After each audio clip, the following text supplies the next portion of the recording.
So I'm going to do the lecture today. You're going to see so much of Armando, you're going to get tired of seeing him. So that's Armando. You'll see him more. So today what we're going to do is do the class organization and then jump in and start lecturing. You'll find out about the book and the course. We've told you some about it, but we'll try and cover the first 6 sections of the book today. So first, what's this course about? Learning software engineering principles, understanding the new challenges, opportunities, and the problems here.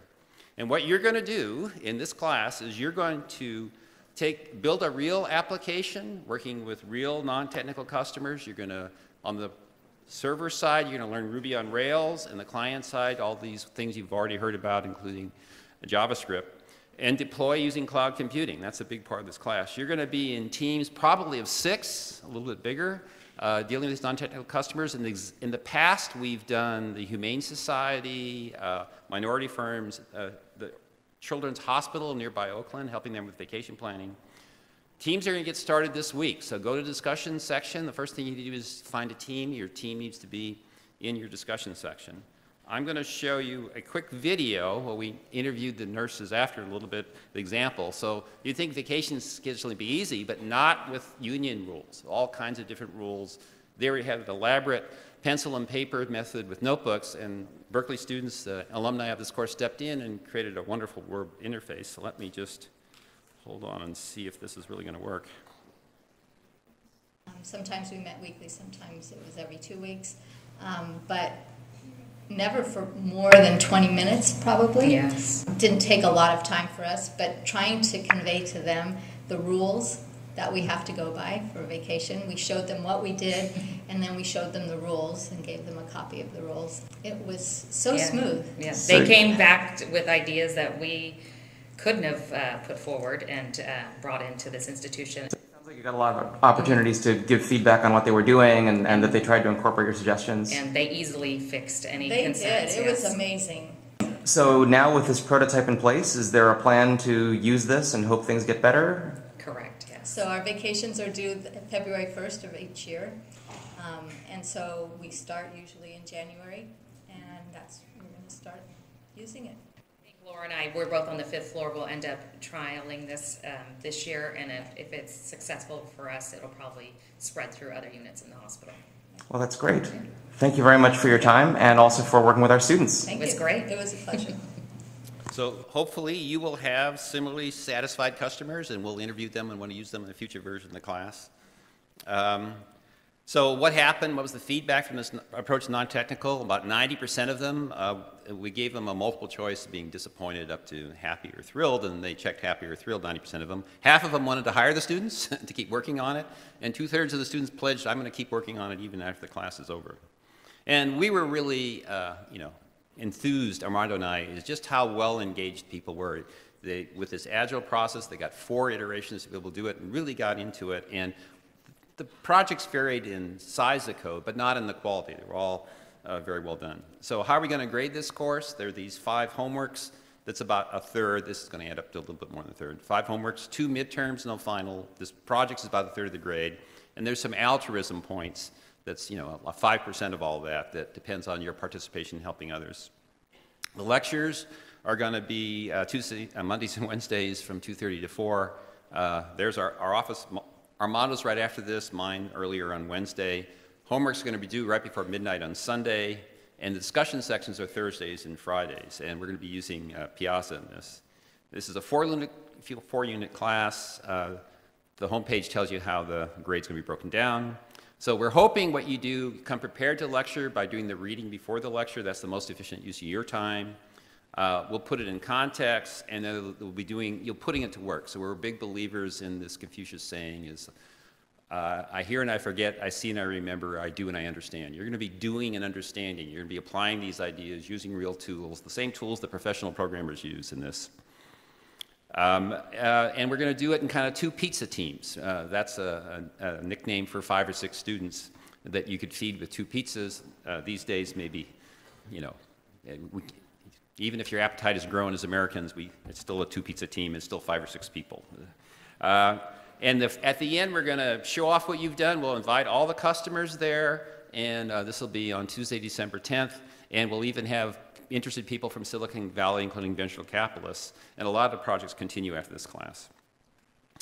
The homeworks are going to be the doing and understanding done on your own in pairs. And you're going to do it in the cloud. You're going to be using that extensively in this class. Everything's going to be done, and you're going to need a GitHub account. Since the last time we taught this class, Berkeley has adopted an honor code. And this is the honor code that you, as the students, have developed. As a member of the community, I act with honesty, integrity, and respect for others. So basically, if you're doing something that you wouldn't want other students, your professors, or your parents to know, you probably should stop doing it. If you don't want them to find out about it, that's a sign that maybe you aren't doing it. And we're going to help you with your pledge here. One of the big problems of a software course is getting all the software working that you need to get the work done. So Armando boldly said, virtual machines were invented to fix this problem. We're just going to load up a virtual machine that's got everything you need with all the right versions, and you just download and go. And amazingly enough, it actually works. You should follow these instructions scheme. Rather than doing some custom installation yourself, we strongly recommend you don't do that, and you're on your own if you do. If you come to the discussion section, you're having any problems installing the virtual machine, the GSIs will help you. The book for this class is something Armando and I have been slaving away at for more than maybe a year and a half now. We had an alpha edition, a beta edition. We're now to the second beta edition. We're almost done. And we're excited that maybe in part because of us nagging Amazon, they announced a couple of days ago the ability to bundle these together. So for $33, this is going to be the best deal you've ever get. Well, there's two things about this book. It's the best book written by a wrestler and a music director, by far. No other pair of wrestlers and music directors have written nearly as good a book as this. And you know, we're keeping the book price down, hopefully, so that there won't be temptations to get the book any other way but buying it. And we're bundling it together. This will be the first time that that happens, and we think this is the right way to do that. So Armando came up with this idea of how can other faculty at other campuses take advantage of these massive online courses, and he came up with this idea called the SPOC, for small private online courses. And so you're going to be kind of in a SPOC. We're going to use that technology for grading assignments and things like that. So we want you to sign up on the Berkeley version of the SPOC. We'll have a special version of kind of the MOOC technology for this course. And I think it says on the homepage how to sign up on that. So typically, you know, if you need to ask a question in the middle of the lecture, it's okay. We'll just try and repeat it. You know, at the end of these segments, which are about every 8 or 10 minutes or so, there'll be an opportunity to ask questions as well. Okay, I think I said that. Okay.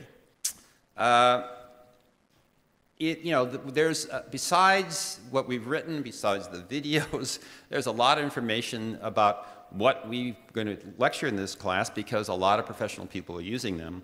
So if you go to this website, you can find out about things. If you want to get started on Ruby and Rails, there's tutorials you can get started on if you want to learn about CSS, GitHub, and all of those things. And if you find some other things that'd be useful resources for the students in this class, go ahead, Piazza, and sign it up. I think I added you all, everybody who's in the class, I think I added you all to Piazza. If not, you know, talk to your GSIs about getting on. Okay. Now, one of the things that we've learned over the years is a lot of people think you can, you know, timeshare your brain, learn something while you're doing 3 other things, multitask. We know now that doesn't work. We actually know the biological reason why it's attractive to do it. Apparently, evolutionary in our ancestry, to get people to learn things, every time you learned a little thing, you got a little squirt of dopamine in your brain, and so you were rewarded for learning things. So that was great. We wouldn't be here today. There wouldn't be 7 billion of us if, you know, we hadn't been encouraged to learn things.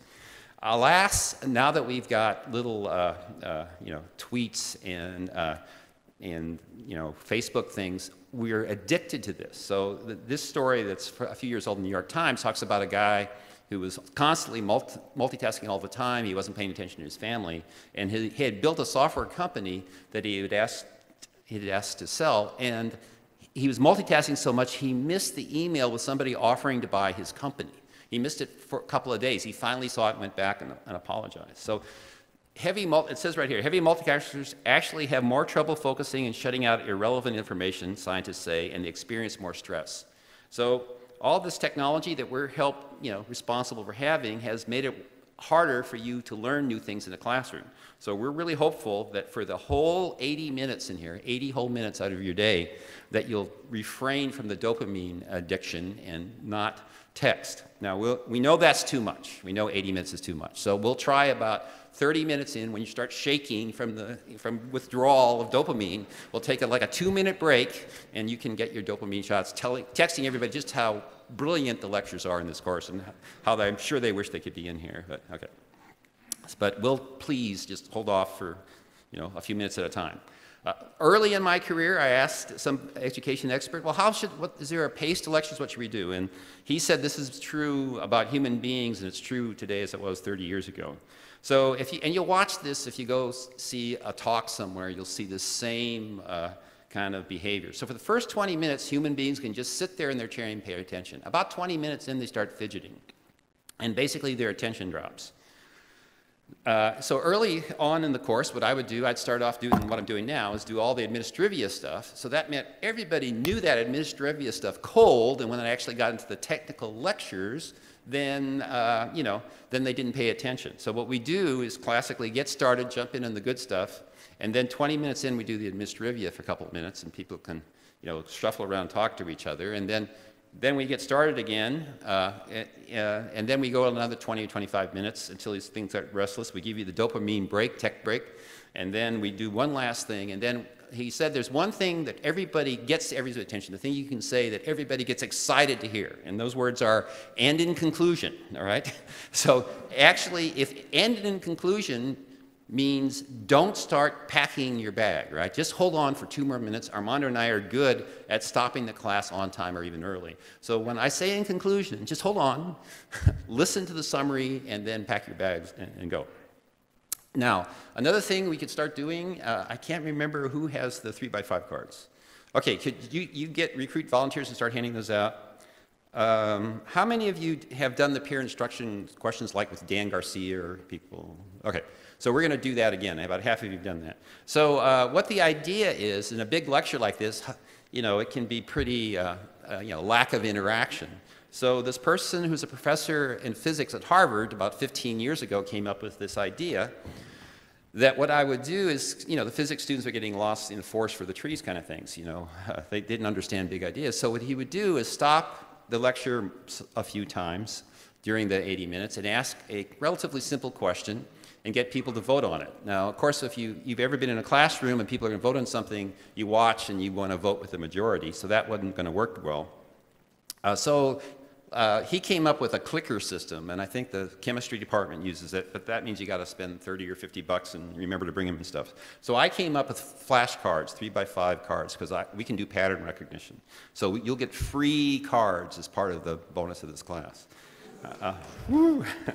So these cards, and I've optimized the technology. There's 2-sided cards. You only have to hold on to 2 3x5 cards.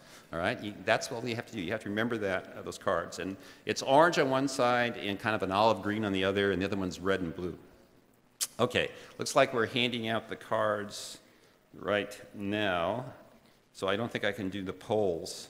Well, we could just pretend on the first one, and you guys could raise your hand. This one's pretty easy to do. Have you ever used GitHub? So if you have a card, hold up the orange one if you've used GitHub, or just raise your hand. All right, Pop, maybe, what would you say? Okay, how many have not used GitHub, used the green one, or have not used GitHub? All right, only a few. All right, good. And then the other options is what is GitHub, and the other option is I've already lost my card. All right. Seconds into the semester and you've already lost your card. Okay, so let's try another one. That was so much fun. All right. Which statement is true, if you've been paying attention, which statement is true about CS169?